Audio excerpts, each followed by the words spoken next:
Welcome to the Apple Insider Podcast. This is your host, Stephen Robles, and today we have some Apple news here and there. We're going to talk about some display rumors, 27-inch iMac, and then we're also going to reveal our favorite Apple hardware and Apple software from 2021 and answer your questions. This episode is brought to you by Prisoner Wine, Wealthfront, Truebill, and Quip.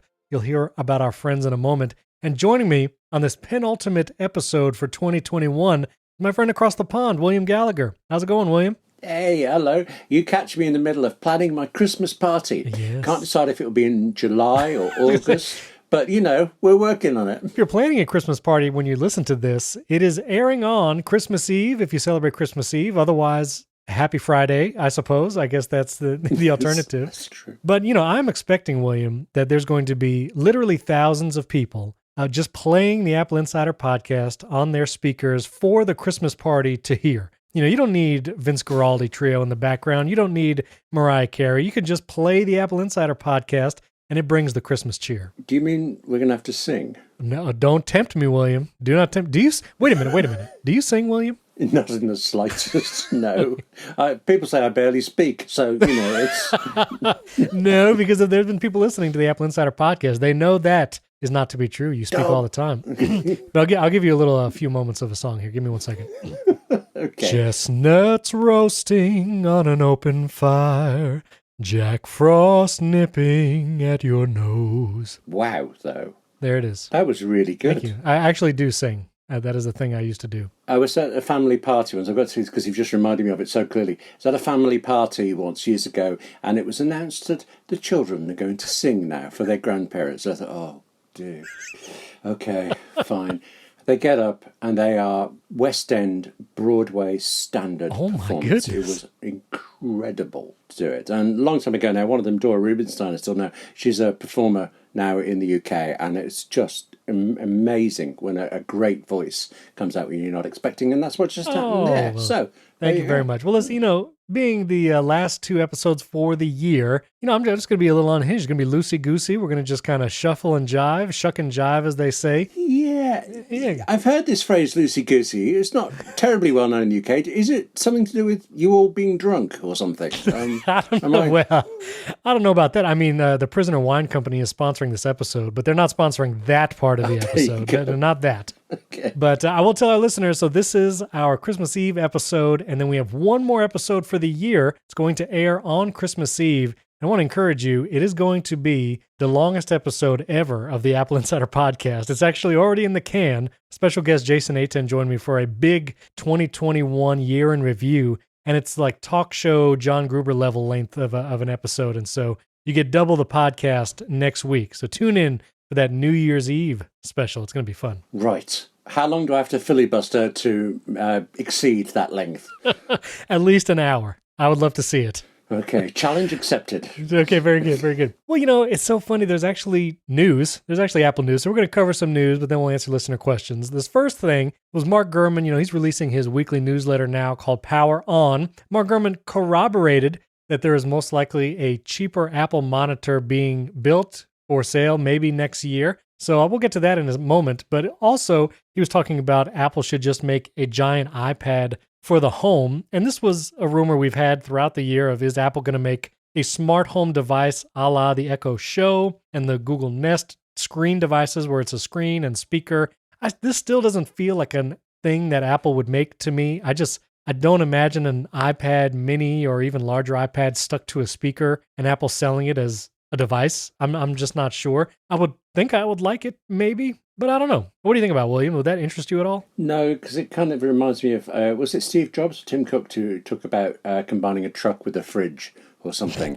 It just... wait. I think you mixed analogies there. You got the cars and the trucks. Yeah, well, near enough. I'm sure it would be well designed, but I think back to, there was the iPod speaker that was quite a failure for Apple. iPod Hi-Fi. Yeah, you stuck it on the iPad, and it kind of, I don't know why it was quite the ugly thing it was, but it was. So, yeah, I don't know. Yeah, I don't know. I like the idea of a big iPad, but a big iPad for the home practically feels like a contradiction in terms, because if it's going to be bigger than the 12.9 inch thing, they're not going to price it for less than that. Right. So suddenly it stopped. I could well seeing it being like a big corporate office tool. Yeah, and I could see maybe it is, regardless of screen size, run something different besides iPad OS. There were rumors, it was almost a year ago, there was like Home OS might be a leaked operating system from Apple. And I almost wonder how CarPlay is for the car, and that's kind of a different software experience. That if they were to release a screen speaker combo, that it runs something like Home OS that really only gives you control of your home. Maybe you have music and podcasts, and then maybe you have Safari, but maybe geared towards like recipe lookup or stuff. Maybe it's something different because you don't have Safari and like CarPlay. But I don't know. I guess it would kind of be interesting. Although you can control your home from your phone, your iPad, your Apple Watch, your HomePod for Siri from your Mac. So I don't know what the demand is for a standalone home device like that. But you have to wonder, has Apple made, I know there's the car coming in blue next week, and there's a VR helmet probably, a day or two after that. But other than that, have they not made all the products they can possibly make? They've got to find new niche areas. Well, I'll tell you a niche area they could get into is cheaper monitors, because they haven't done that in a while. I see what you did there. Yeah, see what I did there. Thank you. And this next actually piece of news/rumor, this comes from Digitimes, which they've been a supply chain leaker for a while. They've been accurate as far as the supplies being leaked, but they're not always great at predicting what it will be used for in Apple's pipeline. And so Digitimes is claiming that Apple's building a 27-inch iMac, that it's gone into production, this high-end or new model iMac, that it's redesigned like the 24-inch M1 iMac, but it's 27-inch screen, but it won't feature a mini LED display like was rumored, like the new MacBook Pro. Now, I think this is interesting because we are expecting a high-end 27-inch iMac, or at least a remodeled 27-inch iMac next year. But with the rumors about new displays,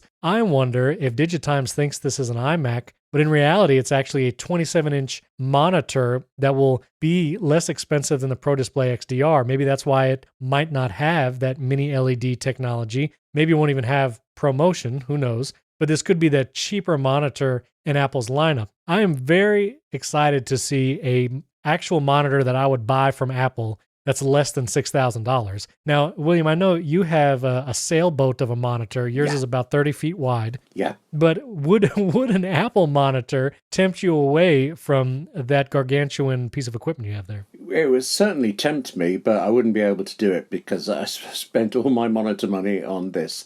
I love the extra width I've got, and when I've been using a MacBook, I've been suddenly aware of the difference.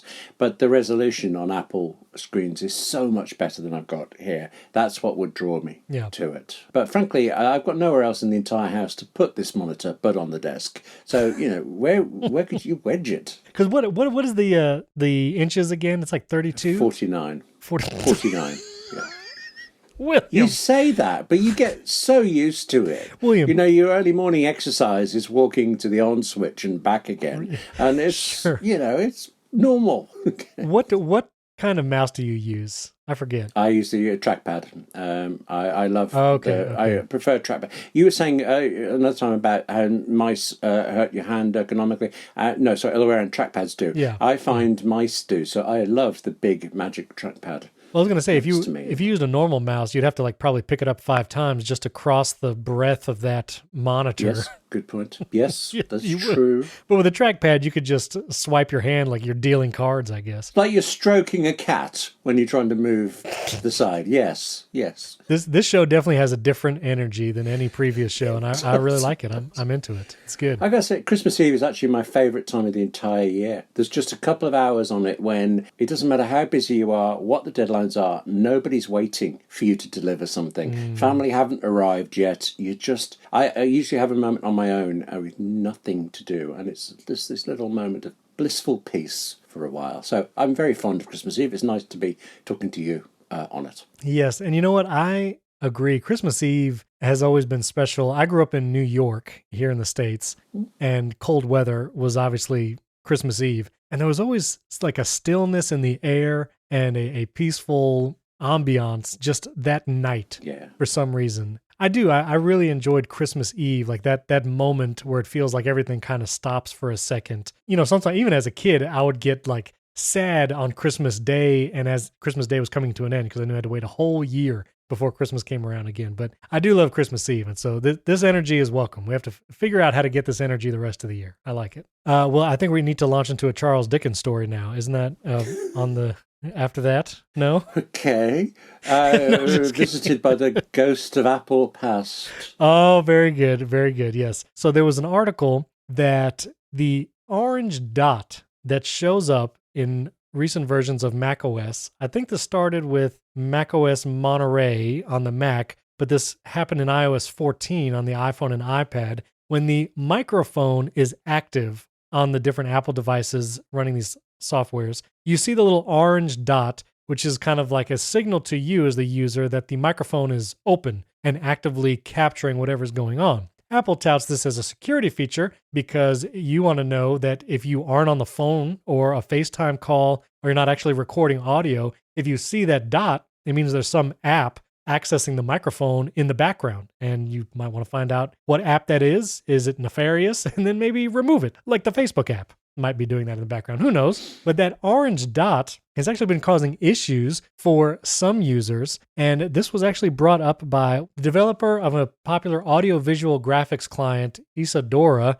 The developer called it an unacceptable thing because if you connect a Mac to a secondary display and your piece of software uses that secondary display for something, that orange dot was still appearing on that secondary display, even if the menu bar is hidden. And if you use that secondary display to present to a crowd of people, or maybe you're doing like a presentation and whatever software you use, that dot is visible, it's not a good situation. I actually have a use case that it is not an issue specifically, but I could see it being one, is I use a piece of software called ProPresenter in a presentation style where I would, show slides or videos on a screen connected to a Mac. And if there was a big orange dot on the screen for whatever reason, in the middle of a presentation, like I could see why that would be an annoyance, albeit a problem really for some. And so I understand this might seem kind of blown out of proportion, but it is a strange behavior. And not only that, I've actually had people, just like normal people,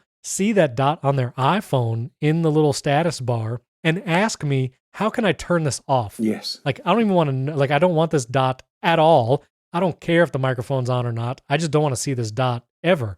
And I had to tell them, there's actually no option to disable this dot. And I feel like maybe it would behoove them to put an option to say, I don't want this microphone indicator. What do you think about this? Well, I don't think it's overblown because it makes things distractingly unusable in certain live performances. I'm thinking of every concert I've ever been to where they were using MacBooks and the glowing ones with the glowing Apple logo that was distracting enough. But on the main screens and things, you wouldn't look at anything else, would you? You'd just be drawn to that orange dot hypnotically.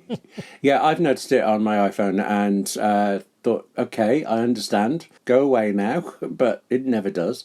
So I didn't realise, it never occurred to me that this would happen over a Mac. So I haven't presented with one in the new versions yet, and now I'm a bit unhappy about it, actually. Well, do you see it right now on your Mac as we record? Oh, actually, I have a little dot next to my focus mode. Right, exactly. Is that the same one? Of course, on this screen, yep, it is that one. To be frank, I had to take a coffee break and walk over to that side to see the dot. But yes, I don't want to go into full screen presentation mode to check it out while we're talking, but I will after we've done this, and I will present to myself and see for a few minutes and see what happens. I think it appears, at least on macOS Monterey, it appears next to Control Center. Yeah, that's the icon on the menu bar. And if you click it, like mine says the actual names of the apps using the microphone, which is Skype and Audio Hijack. It'll just say it in the Control Center, which is, again, nice that they let you know that. But I think there definitely needs to be a toggle that says, don't show me this dot ever. I don't want this dot. Yeah. And maybe you use the microphone all the time, especially if you are in a music or recording type environment. That mic thing would just be on constantly. So yeah. I do think there needs to be a toggle. We need an enough already button. That's what we need. Yeah, exactly. Like a relax button. I know, yes. It's fine. Just relax. This episode is brought to you by Truebill. Guys, I love the Truebill service and app. First of all, We all have lots of subscriptions, probably, whether it's streaming services or other things. And a lot of times, if you do those free trials and forget to cancel, those subscription costs can end up being hundreds, if not thousands of dollars a year when you forget to cancel. Well, Truebill is a new app that lets you identify and stop paying for subscriptions you don't need, want, or simply forgot about. On average, people save up to $720 a year with Truebill. And because companies can make subscriptions hard to cancel, Truebill makes it incredibly simple. Just link your accounts and Truebill will cancel your unwanted subscriptions in one tap. Yes, you heard me right. Truebill will actually cancel your subscriptions so you don't have to deal with it. And your Truebill concierge is there when you need to cancel unwanted subscriptions so you don't have to. I've been using Truebill for a while now, and funny story, I pay for a storage unit here in Florida. The price actually went up per month, and it was Truebill who notified me first before the storage company. They said, hey, you've had this subscription going for a while, or this ongoing payment, and it's actually gone up this month, just so you know. And it was so great knowing Truebill is watching those amounts and making sure that things don't change without me knowing. Truebill has over 2 million users, and it has helped them save over $100 million. It's like Jennifer B., who uses Truebill, says, our family has saved over $587 a year on unnecessary subscriptions. So don't fall for subscription scams and start canceling those subscriptions today at truebill.com/AppleInsider. Go right now to truebill.com/AppleInsider, and it could save you thousands of dollars a year. That's truebill.com/AppleInsider. Our thanks to Truebill for sponsoring this episode and our friends at the Prisoner Wine Company. I've been drinking the Prisoner wine for a couple months now, and I love everything about this company and their wines. They do things differently. From the artwork on the label to the bottle to the taste of the wine, it's always a great experience drinking the Prisoner wine. Wine is like fine art. It can be good, bad, and every once in a while, it can be truly transcendent. Well, that's the Prisoner Wine Company. 20 years ago, they decided to combine some of California's best and most unusual grape varieties to make a bold and complex blend, aka their namesake wine, the Prisoner Red Blend. And not only does it taste incredible, but I love the design of the bottles. You might have wine bottles on display or hanging in your kitchen, and it features Francisco Goya's artwork right on the bottle. I love the brand, the website, super eye-catching, and the wine itself is smooth, rich, and approachable. The Prisoner Wine Company will ship all of their rule-bending blends like the Prisoner Red Blend, Chardonnay, and Thorn Merlot direct to your door. Right now, I personally have the Prisoner Red Blend, and it is truly one of the best wines I have ever had. Try one bottle, and you'll see for yourself. So go to theprisonerwine.com/AppleInsider for 20% off, plus shipping included on your first purchase. This is the best deal they have available. Get 20% off plus shipping at theprisonerwine.com/AppleInsider. That's theprisonerwine.com/AppleInsider. The link will be in the episode description as well. You can just click it there. Offer valid on first-time online orders only for U.S. residents of legal drinking age through January 31, 2022. Other exclusions may apply. Please enjoy wines responsibly.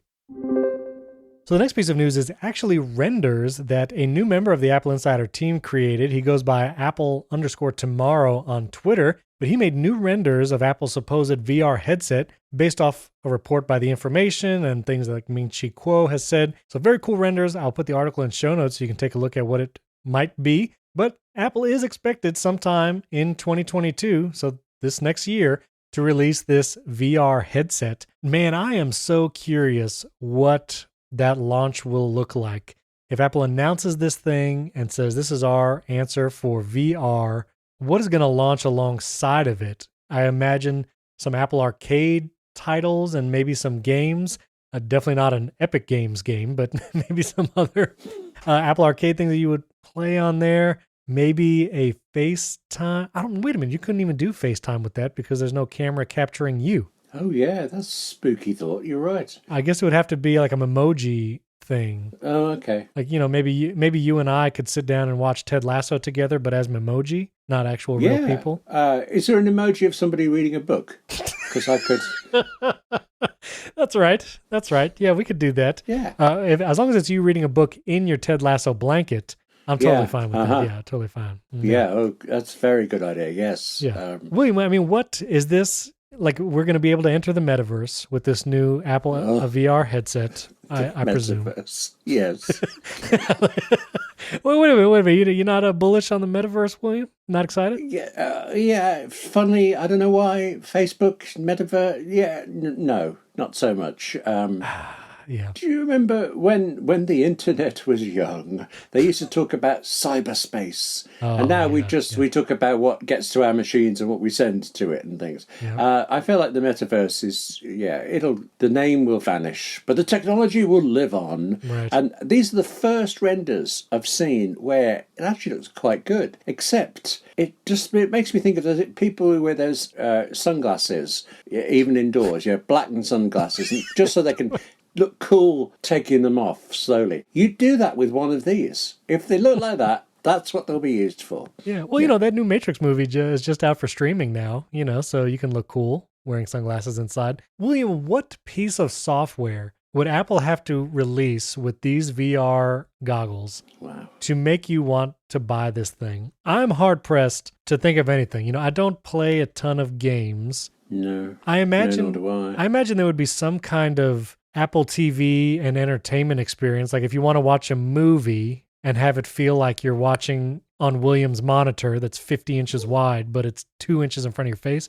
I guess watching things might be good, but and fitness in VR is supposedly very popular. Like I actually see ads for the Oculus and people like working out and saying fitness in VR is going to change the game. So I could see just hold me back there. That one, gagging for that. Yeah.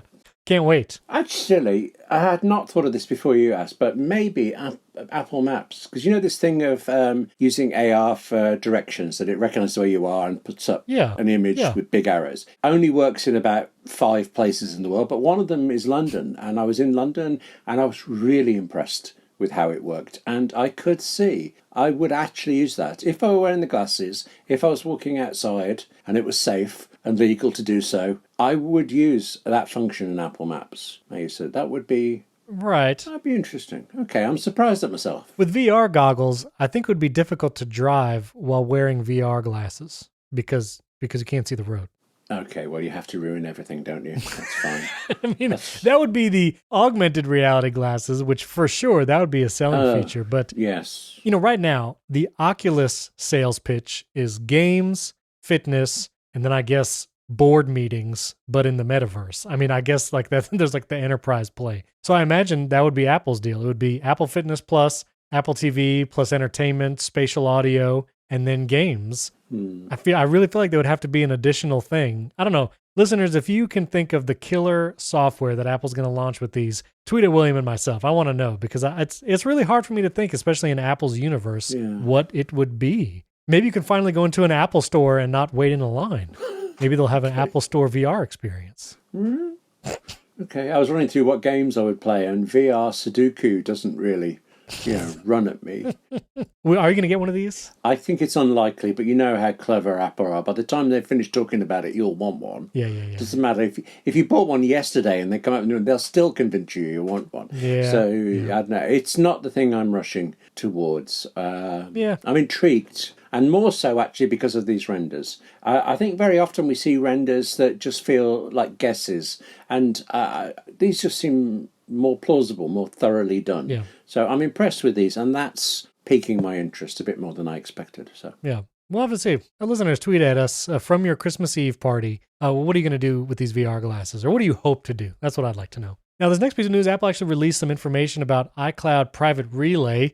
I think hoping to answer some questions that people might encounter. I'm curious your experience with iCloud Private Relay, William, but I do get periodic notifications about, Private Relay connected or disconnected, which can happen if you go on cellular or in your home Wi-Fi. You can also choose, if you didn't know this, designate specific Wi-Fi networks where iCloud Private Relay will not be active. So like your home network, if you trust your home Wi-Fi and all that, you can turn iCloud Private Relay off just for your home or your home and office Wi-Fi. But they provided information about things like MMS text messaging or multimedia messaging. You actually can't use iCloud Private Relay, so you might see a notification that it gets turned off for that. Plus other things like tethering, visual voicemail, can't use Private Relay. And they also provided more information that's like 2 relays to protect your information and all that. So I've actually found sometimes I might have difficulty connecting to some of my smart home stuff or even like network stuff. And so I'll, disable iCloud Private Relay manually. And I think I've disabled it for my home network now completely. Like it doesn't activate at home. But I don't know. What's been your experience with iCloud Private Relay? Mostly all good. Just in the last week, 10 days or so, I have been moving around a lot, and I got a bit fed up of the constant private relays on, private relay is off. Right. Notifications that would pop up. I don't know why I wasn't anywhere it was not where I'm usually at, but it wasn't like I was moving around a massive amount, so I didn't know why it was coming in and out all the time. And actually, this guy had told me, I can see I was probably on a cellular network. I was in a hotel a couple of times when it would happen, and you think you're connected to their Wi-Fi, but nothing's happening, so Right. you go back on cellular without realising. So I can understand it, but I do have the odd problem with some home kit accessories though, and it hadn't even occurred to me that private relay would be an issue. So I might switch it all off and see what happens. Thank you. Yeah, and lately it's hard to know, is it iCloud Private Relay or is Amazon Web Services down again? Yes, Because it exactly. seems that is happening just as often. Yes. So also Pixelmator, we talk about it kind of whenever there's an update, but it's really because I love this application and they really have some of the most forward features for graphics creators, or if you use Pixelmator for whatever, but they've now added more features in the latest update. One, that it supports motion files, which if you use Final Cut Pro on a Mac, there's also the companion application Motion for 3D text and some motion graphics that Pixelmator can actually export motion files and send them to Final Cut or Motion and pertain some of that text and design information so you can edit it even there in Final Cut or Motion. So that's very cool that Pixelmator supports that. And better SVG support, which if you're a web developer or work with web stuff, SVG is an image file format that's kind of like a vector image, but for the web, meaning it can scale to any size without losing resolution. That's a .svg image, and now Pixelmator has better support for those kinds of images. So I thought it was pretty cool. Pixelmator is pretty great. I use Pixelmator Pro every day. It is my absolute favourite graphics editor. And I love the motion thing because actually, I struggle to understand motion. I managed to get some things in it that I wanted, but I just don't spend the time in it. And if this is a quick way from an app that I know as well as I do Pixelmator,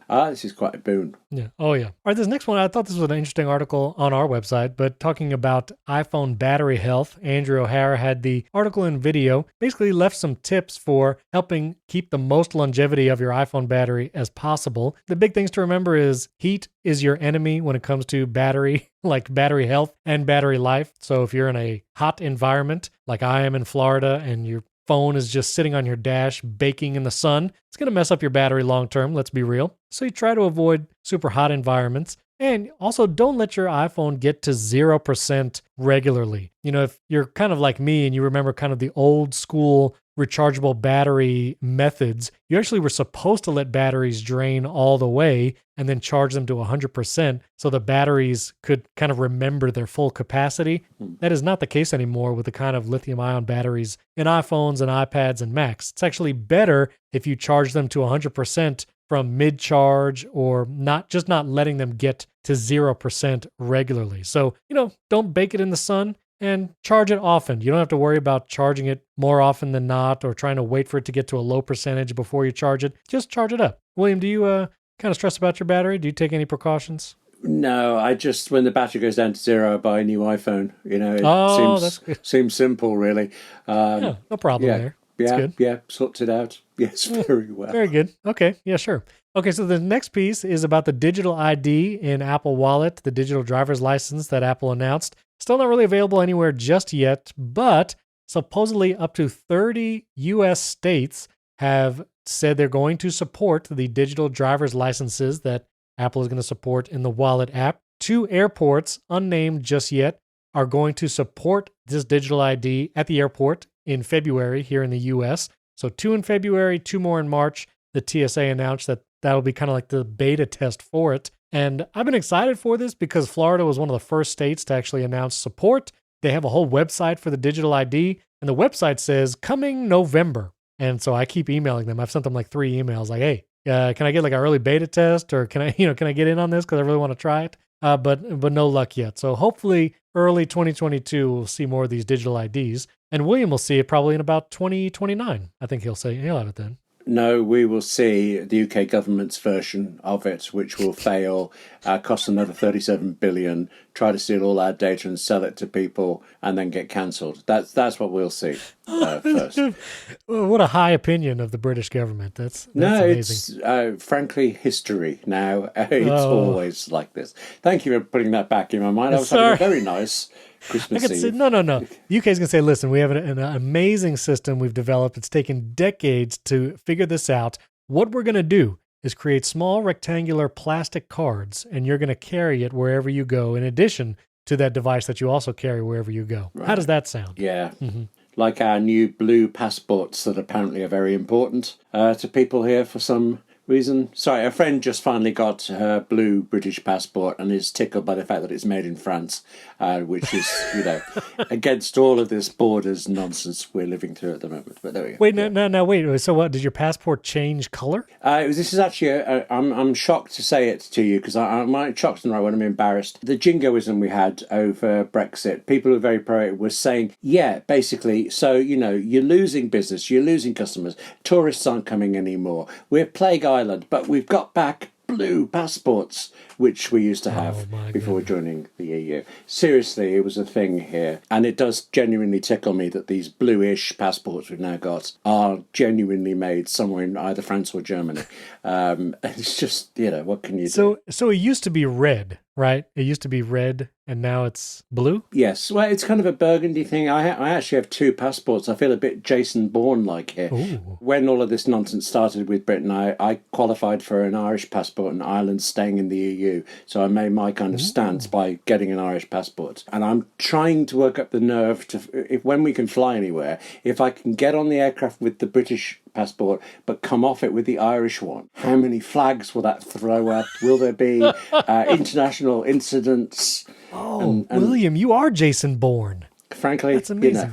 Can I be honest? I've had one of my desires is to somehow qualify for passports from two different countries, the United States and another. The only way to do it is you have to live in another country for however many years, or like work in an embassy, in another country. And I don't think I'm going to get either one. It is actually, in all seriousness, it's quite handy. A friend who's Canadian and lives here has both. She will fly into Canada on her Canadian passport, and fly into Britain, coming back on the British one, and she avoids loads of lines at both ends. Lots of rigmarole for it. So it has a genuine use, as well as the international spy, intrigue, jewel thief kind of aspect that I think we're both aspiring to. Yeah, the latter is really what I'm after. But yes, it also helps get quickly at airports. I will also say I used to work in the travel industry, and I did the global entry for the United States. Do you guys have anything like that? The global entry system? I doubt it. I don't know how that works, but we seem to cut out everybody. So no. The global entry for the U.S. at least is you go for an interview. Somebody stares in your eyes for about 30 minutes and asks you questions about, where were you last night? And do you love the U.S.? They ask you questions like that. And after that interview, you're given a special card that says global entry. And then when you fly back into the United States from a foreign country, you skip all the lines, all the snorks that are waiting in line at the customs thing. You actually go up to a kiosk that looks like an ATM, and you just slap your hand on a piece of glass. They scan your hand and they check you right through. There's not even a person there. It's not even manned. And you can go right through if you have global entry for the United States. I've used it twice coming back, actually once from England and once from Germany. And it was amazing because there was this huge line of people and I could just walk right by whistling as I went along and just waving. And it's a wonderful experience. No, the whistling and the waving, that was uncalled for. That was not cool. No, it was actually funny because it's really meant for people who travel internationally a lot. And I just wanted to do it to feel important. And there was one security guy by the global entry kiosks, and no one was using them. This is not a common thing for people to have. And so I roll up in my normal airplane attire of athletic shorts and a T-shirt and sneakers, looking very casual. And I walk up to one of these kiosks, and he's like, "Hey, buddy, you know what this is, right?" And I said, "Yeah, I know what this is." He's like, "If you're not in the system, it's just going to reject you. You're going to have to get in line." I said, "Yeah, I know." And I scan my hand, it dings me in, and I give him a look, and I just walk by. It's one of my favorite moments of my life, I have to be honest. Do not ever give a customs person a look of any description. It was more of a smirk. It was more of a smirk, I'll be honest. I once laughed at a joke just after I came through a drive-through thing from France coming into the UK, and all the cameras caught it, and we were pulled over and stopped. We didn't have guns here, but it felt like it was a gun point for it. Were you laughing because you got through customs or something like that? No, sir. Sorry, miss. No, sorry. I just.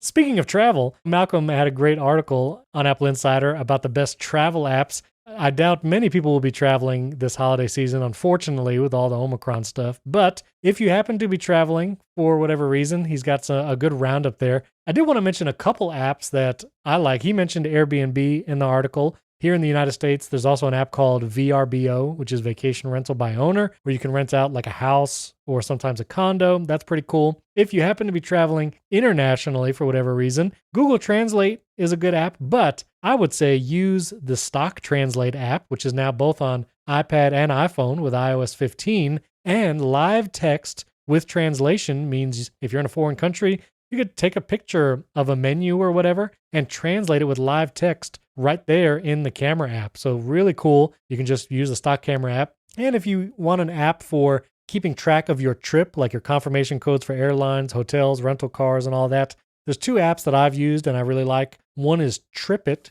TripIt. It's a great app for kind of putting all your travel stuff together. And TripCase is another app that basically does similar things, but it's kind of a nice, especially if you have multiple stops, multiple flights and hotel stays. Those are pretty cool. Did you have any travel apps that you like to use when you get to travel? Right, I was going to say TripIt. I haven't used it in a while now because of not travelling, but the fact that you get an email confirmation from wherever it is, the hotel, the train, the plane, you just forward it into your TripIt itinerary and it passes out all the details and works out your itinerary. It's just a tremendous app. I long to use it again. And it's kind of fun because I have all my old trips in there too, like from when I was working in the travel industry, and it's kind of nice to look back and kind of see when did I go to that country or whatever, and you can kind of look back in that app. It's pretty cool. Oh, that's great. Oh, that sounds fun. That's like a very modern version of stamps in a passport, isn't it? I like it. Right. Well, I don't have to get mine stamped because I have global entry, William. I don't even need to stop at that little booth. That's true. You have smirking rights and waving rights from it. Yes, that's exactly right. All right, this article, William, it really pains me. This was a TikTok video by Celeste Tice, I believe. She had basically found, I don't know, in some archaeological dig, an old iPod Shuffle, and it was the model of iPod Shuffle that is a clip. We can actually clip it on your clothes or whatever. And she was talking about it. I like how in the artitle, who wrote this article? Was it Wes? This is me. No, you did. You did. Yes. You wrote the article. You had the line, William. This is a great line. I'm just going to read your words here. You said, according to Newsweek, more than 2 million people have watched Celeste Tice at Freckenbats on TikTok examine the device like she's on the Antiques Roadshow.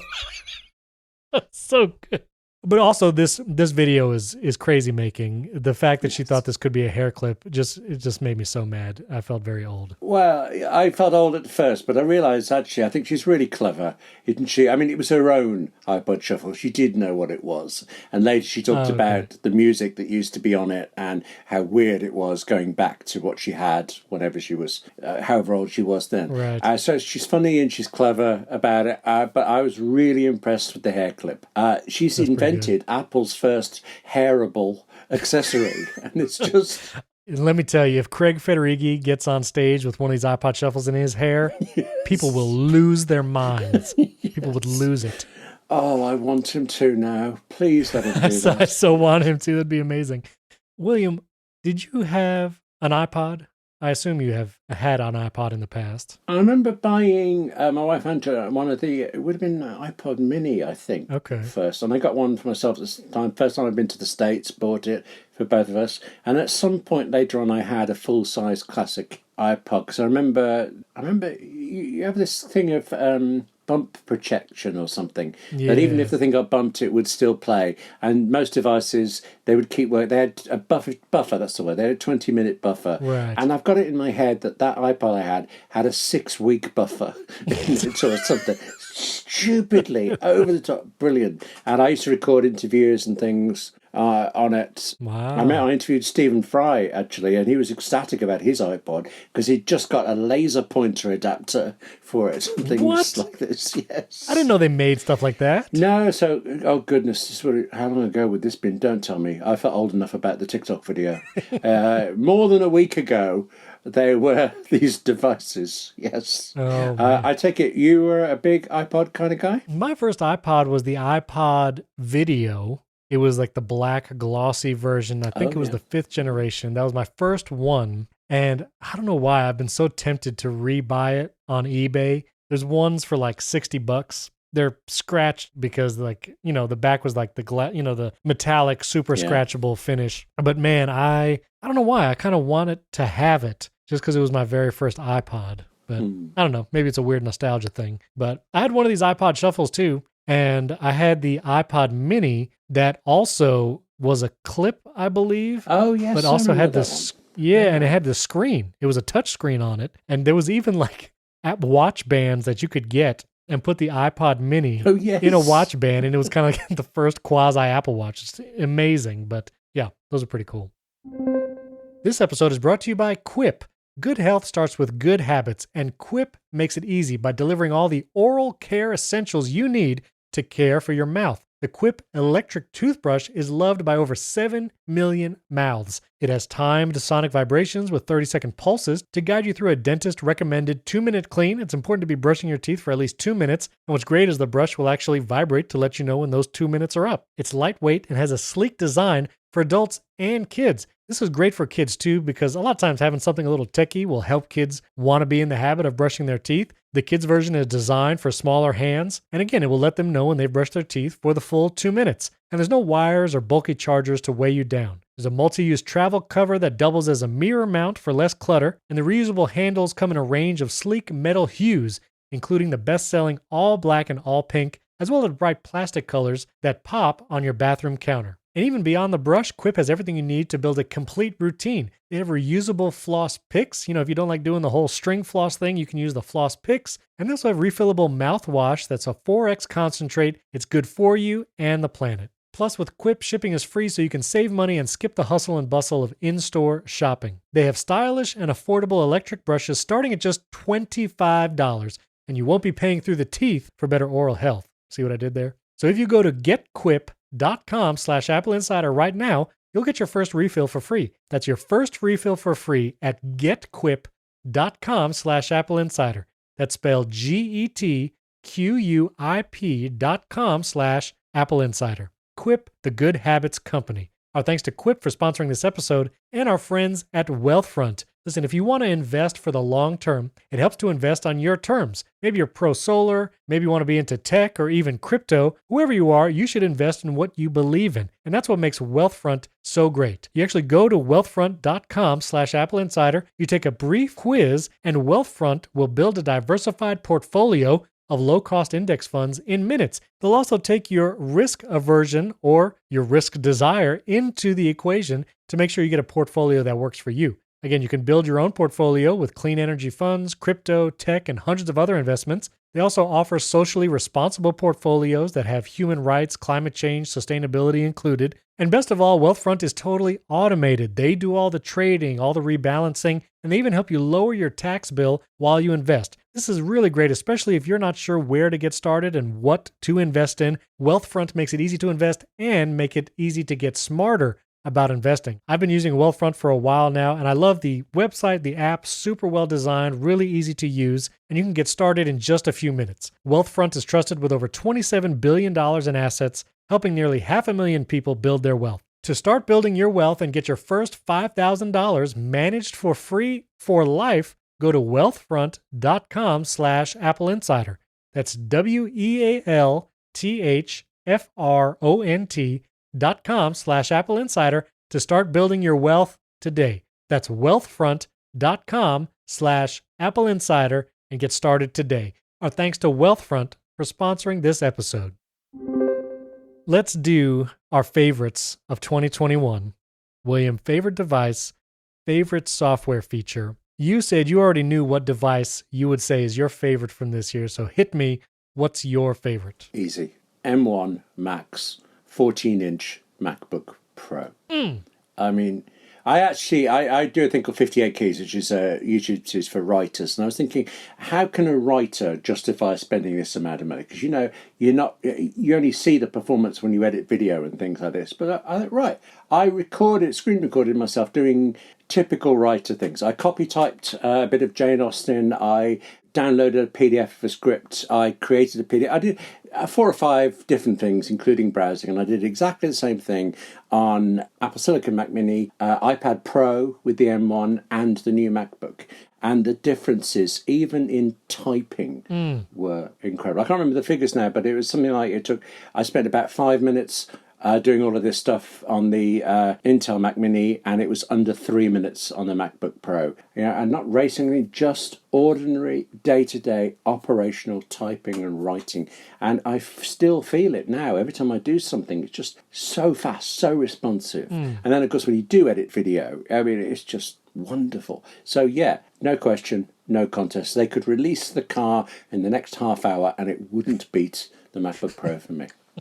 Man, I'm so tempted to also say the MacBook Pro. But I think, wouldn't you have gone for the 16-inch, where I'm a 14-inch fan, I am. No, I love the 14-inch. I had a 16-inch MacBook Pro for a couple years. It was the i9, like 2018 model, and it was nice, but man, the 14-inch, you get a little more screen size because it's 14, and the portability is just so much better. Yeah. The 16-inch, I mean, it's a surfboard. And yes, if I was doing video editing on the laptop all the time, if I didn't have an external monitor, I totally get why the 16-inch is appealing. But man, that 14-inch size is incredible. I don't think it's an exaggeration in this moment to say it is kind of the perfect laptop for the moment. This moment that we're in. I don't know what else you would want. You could say Face ID, no notch or whatever, but those are minor quibbles. You guys say the word quibbles, right? That's a UK thing. Yes, it's a proud word over here,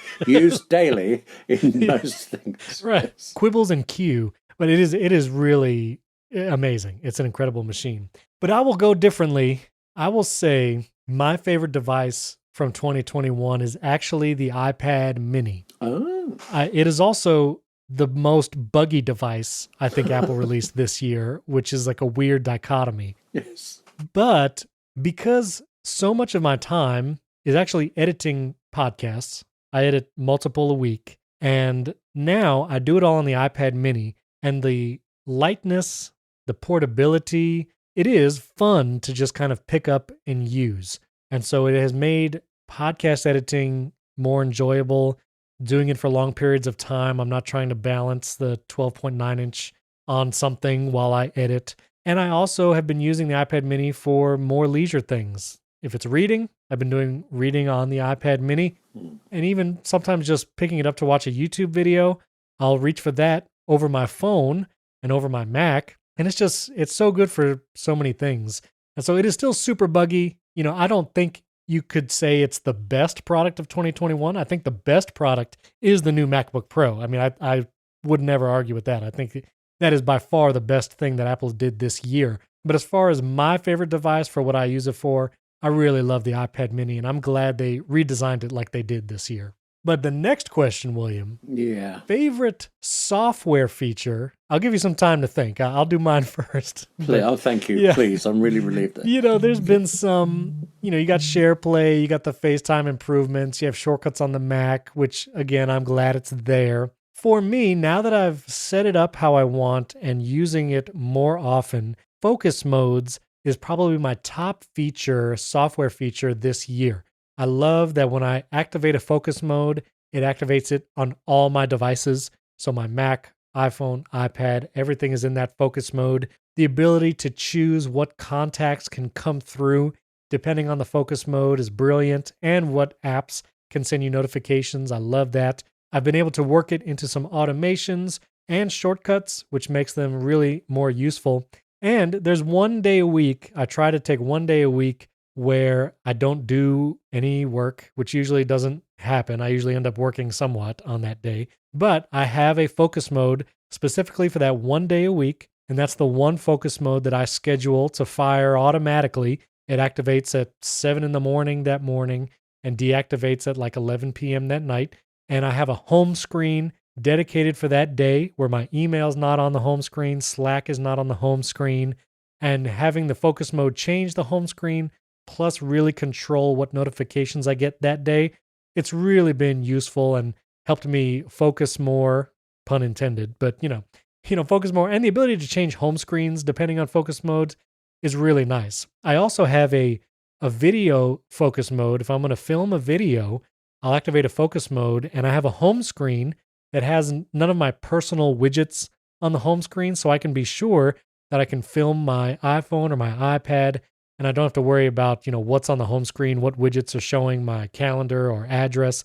I just have stuff on that home screen that is good for video. And so focus modes is my feature of the year. I think that was a great addition. You figure yours out now, William? Yes, I have actually. Although I've only just very recently started using that home screen changing thing. I think I missed that it was there, and it's so handy when you do it. Yeah. But I wish there was something like that on the Mac. Yes. As well, that it would show you, but there isn't. It'd have to be an Apple software feature, because I do have one, but there's lots of other software we could. I mean, if you have another one too, you can. But yeah, I want to hear your Apple one. What's your Apple feature? Very easily, Quick Note, but specifically Quick Note on the iPad. It's not on the iPhone. It is on the Mac. I think it's just much better on the iPad. On the iPad, you can swipe up for the corner, write a note, push it away again. When you do that, it comes up as one window, no matter how many notes you've got, and there's a new one at the front. The Mac will open up a new one every time you go in the corner for it. So I end up with lots of little windows for it, and finding the thing I want is pain. It's as good as the iPad for jotting something down quickly, but for adding to things, keeping notes, or building up a list of stuff as you go around researching, the iPad is just it's such a sweet spot for me. I remember actually I wrote about this for AppleInsider when it was first announced and first out, and I described it, and you understand it. You read this, you think, yes, well, that sounds very useful. And then I finished the AppleInsider work, had to do some research for the Writers Guild, and in that moment, I realised I actually needed the Quick Note and used it for other purposes than writing about it. And since then, absolutely hooked and addicted to it. Very nice. Yeah. Okay. Well, we had some listener questions, and William, I'm getting you in on this too. Yeah. So thank you to all who tweeted these in. Keep tweeting questions. We'll get to them in future episodes. We'd love to hear from you listeners. But this first one from friend of the show, Fernando Silva. He's got an incredible YouTube channel talking about iPad stuff and productivity and creativity. He asked, what's the most iconic Christmas gift you were ever given? Wow. Doesn't need to be tech, but can be at any age. I thought this was such a cool question. Yeah. And so I'll let you think about it, William. I kind of have a... No, I can go with this. I know. I have two answers. Yeah. Two answers. Get me. Oh, hit me. What is it? First one was when I was about, I think, 10 or 11. I was given a game called Logic 5, which is like in those days, it is just a game, but it was its own full toy. You had to work out sequences of numbers. And overnight on Christmas Eve, we've said how restful Christmas Eve is. Overnight into Christmas Day, I worked out the maths behind it so I could never fail on that toy. And I was given it, and I was never, not once, defeated by its puzzles. So it was iconic in that I felt so smug, and my poor mother less impressed at how expensive this device was. Nice. At the Very time. nice. So that was then, and the fact that he said non-tech. Am I allowed to say a gift I gave myself? Sure.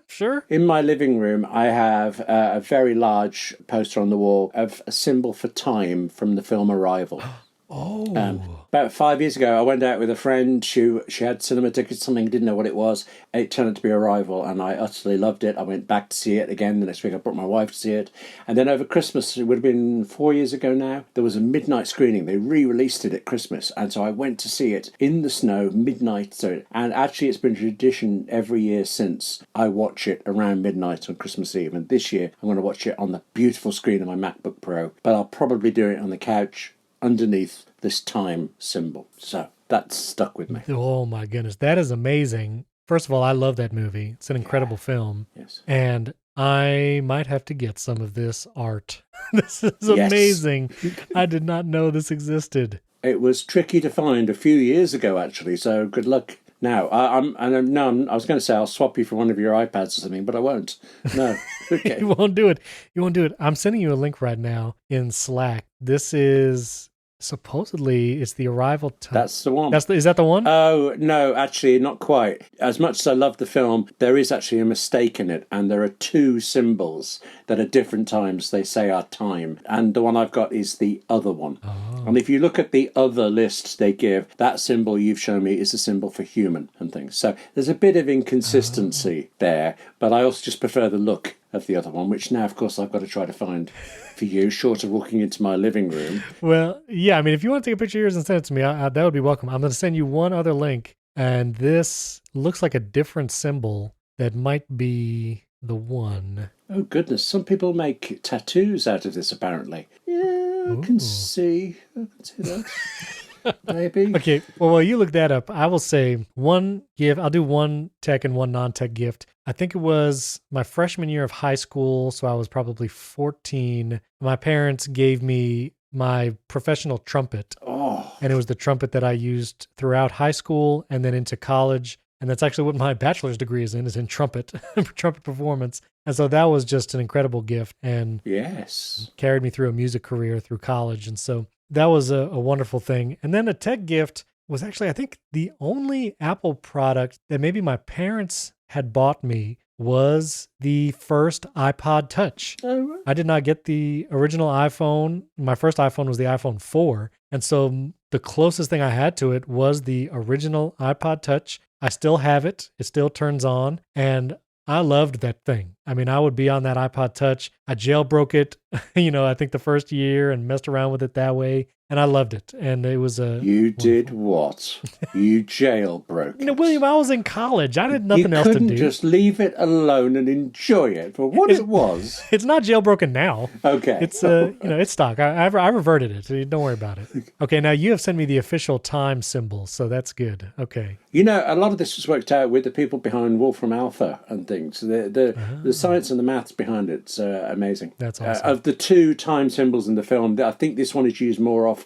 Towards the end, when you see a lot of it, it's this one. I also just like it a lot. Yeah, and it was available when I got the poster. So that is brilliant. Very cool. I'll put links in show notes to some of the stuff where you can get that. All right, this next question from Arthur Schroeder. Hope I pronounced that right. But he was asking, what's your podcast setup in regards to soundproofing? And I will post a photo as well. And I will say I'm in a temporary recording setup as my house is being built. And so my soundproofing right now is like nil. I use the mic that I use, which is the Shure SM7B, because it's very forgiving of slightly echoey rooms because it is, very directional and all that. But in the new house, carpet is a must in whatever room you're recording. If you can put any kind of sound dampening things on the ceiling for whatever reason, that is great. But I'm also going to put this link in show notes. I will be getting these for the walls of my office. These are GIK Acoustics panels, and they actually have very cool designs of these panels. You can get them in various sizes, various colors. You can really customize how you want them to look, and they are sound diffusers and absorbers, which you need in a recording environment, but they look really cool. They don't look like sound panels. So I will be getting those in the new home, and of course we'll send pictures when those are installed. But I'll put that link in show notes if anyone is interested in those. I'm afraid I have to warn you. Yes? They don't sell them in Europe. I clicked on your link and it went, no, hang on, wait a minute, you're not in America. Let's sort this out. And it's taken me off to the same company in Europe, and it's saying, no, nothing like that here, mate. Goodness. No, not having that. So, continental USA only, by the sound of it. William, what is it with over there? You guys don't... Yeah. I don't understand what is happening over there. Yeah, can open, worms everywhere. Yes. Pandora's box, Schrodinger's cat, all the above. All right, this next one was Curio Grumble. He actually tweeted at me. We talked about Swift Playgrounds 4 last week and how it's out for iPad, where you can actually develop an app and publish it all on the iPad. And he sent me a tutorial on a YouTube channel. It's from Two Straws. And so very cool. Not a question, but I thought it was a great recommendation. And so if you're interested in Swift Playgrounds 4 for iPad, I'll put that link in show notes. Oh, I like the sound of that. I'll have a look at that. Excellent. This next one from James Prochnow. He asks, what's your favorite Apple product? Not necessarily the best, but personal favorite, current or historic? Wow. This is a big question. Great question. We talked about our favorite devices for this year. Yeah. But favorite device ever? Do you know, I might go for the PowerBook 100. I Mm. think that's all those first three were revolutionary, but that was the one I used the most at the time. The simple things like the way it pushed the keyboard to the back, and no one else had done it before, and everyone does it afterwards Right. because it's right. Yeah, I think that. Not sure. What about you? I would have to say it has to be my first Mac, which was the 12-inch G4 PowerBook, Oh, because it was my very first Apple device ever. And that device got me into Final Cut Express, as it was named at the time, got me into yes. video editing. I got a pirated version of Adobe Photoshop, don't tell anybody, at the time. Allegedly, yes. That got me into graphic design, and it got me into the world of Apple. You know, it was with that computer. I didn't even know what I was buying really at the time. I had just seen someone else use it and knew I had to have it. And that sent me on a trajectory to where I am today. I mean, on the Apple Insider podcast with, Apple devices all around. So that have to be, my favorite, because it was my introduction to the world. And I did lots of work on it, from video editing to website building, everything. I worked on a BBC television show very briefly in the 80s. It's famous here called Micro Live. It's a series of computer things. And I worked on an episode where they talked about desktop publishing. And I think now, there it was the first time I was in Television Centre, and there were all these computers around, and there in the corner was this little Mac. I can't remember now if it would have been an SE by then, but it was that size of it. And to look at that tiny machine, I think how important that became in everything I do in my work and my career. It's funny to look back. It's been released now. You can catch all the episodes on the BBC iPlayer or somewhere. So I came across it. It was like this flashback to the start of my writing career. That's very cool. Well, this last question is another big one. Great questions from all you listeners. Thank you all for sending them in. This is Andy L. on Twitter. Considering the last 5 years, what mobile technology would you hope Apple creates in the next 5 years? Whew, that is a big one. Okay. That's a big one. Mobile technology. Mobile technology. I don't know if this applies, but I really hope Apple is able to make really big leaps forward with the Apple Watch and health. The glucose monitoring looks like it's on the horizon. Lots of rumors about that. Other data that they're able to capture, health data that might, help early onset, anything, Alzheimer's to other diseases. That, I think Tim Cook has said publicly that health is very important to the company, and they're focusing on that. And I think that is an area that has the potential to help the most people. And I think that's Apple's at the core. They make tools for people to be creative with, and they make things, I think now, especially in the last 5 years with the Apple Watch, has made things to help make people's health lives better. And, I'm excited to see what they do in that area. The iPhone almost feels like such a mature product now. I don't even know what could be added. More augmented reality things would be cool. That satellite feature where you'd be able to use your iPhone anywhere in the world, that would be cool. But I really think the health features have the potential to really affect the most people in the most positive way. Okay, actually, I'm gonna leap on that word mobile. If you're gonna force us to talk mobile, I want to see an Apple aircraft. Oh my! Yeah, Okay. forget that the car is so passé, isn't it? But yeah, Apple aircraft, Apple Starship. 5 years. Yeah, interplanetary. Oh my! Yeah, it's not working, is it? But No. okay. I don't think we're getting to Mars with an iPhone. I'm just saying. I don't think it's going to happen. I don't know. I mean, is there anything that you just really wish your iPhone could do that it can't do right now? It's hard for me to think. It would be. I quite like that if there was some way for it to magically fold out with a full-size keyboard. That would be nice. I mean, I know you can get laser projectors and things, but you basically you're drumming your fingers into a desk or a wall or whatever it is. So if there was something there, not a virtual, not an AR version of a keyboard, but something that was real. Possibly, but I can't say until this second I've even thought about that. So I've hankered after it all my life, really, is what I'm saying. Yeah. Yeah, that was a great question. Well, from Wes from Apple Insider, he said, do we have any holiday-themed automations? And unfortunately, I do not. Again, because I'm in this temporary living thing, I wasn't able to create any kind of cool Christmassy type things. But William, do you have one? I do. Actually, yes. If I walk into my living room, I can say, hey, Iris, or something very similar to that. It's Christmas! And all the Christmas lights around the tree in the room come on and spring into life. That's wonderful. Very cool. Next year, it's going to be epic. I'm gonna time something to a Carol of the Bells Trans-Siberian Orchestra, and it's going to be epic. So next year, I'll share mine. Well, listeners, if you have something that you think you could answer, what you hope Apple develops in the next 5 years in their mobile technology, we would love to hear from you. Tweet at William and myself. Our Twitter handles are in the show notes, and we'd also love it if you could leave the show a 5-star rating and review in Apple Podcasts. Several of you have done that recently, and we really appreciate it. You can also support the show with $5 a month in Apple Podcasts or at patreon.com/AppleInsider, and you get an ad-free, uninterrupted version of the show, and going to start doing some bonus episodes. We actually released our first supporter-only bonus episode. I did a little 10-minute episode with Jason Aten and another friend on the metaverse, and so if you want to listen to that, you have to support the show, and we'll be doing more of those in the future. If you already support the show, or if you're just curious, or if you just have thoughts about other bonus episodes we could do, tweet at myself. Again, I would love to hear that. And don't forget to check out HomeKit Insider. If you have not seen the slow-mo movie of me putting glitter in my beard, let me highly recommend youtube.com/HomeKitInsider. Did you watch it, William? Did you see me do that? I saw a still of it, and I felt that was enough. I need to build up to this a little bit, but yes. William, it's very dramatic. There's a great rendition of Carol of the Bells underneath me pouring glitter in my beard, and I think you should watch it. I would love to know your thoughts on it. Okay. But that's at youtube.com/HomeKitInsider. You could see that. And for this Christmas Eve special episode, William, Merry Christmas. Happy New Year. Merry Christmas to you too. Nice talking to you. And to you as well. To all our listeners out there, have a safe and fun holidays, and tune in next week for a special New Year's episode. Leave a couple hours for it. I think you're going to really love it. And we'll catch you next time.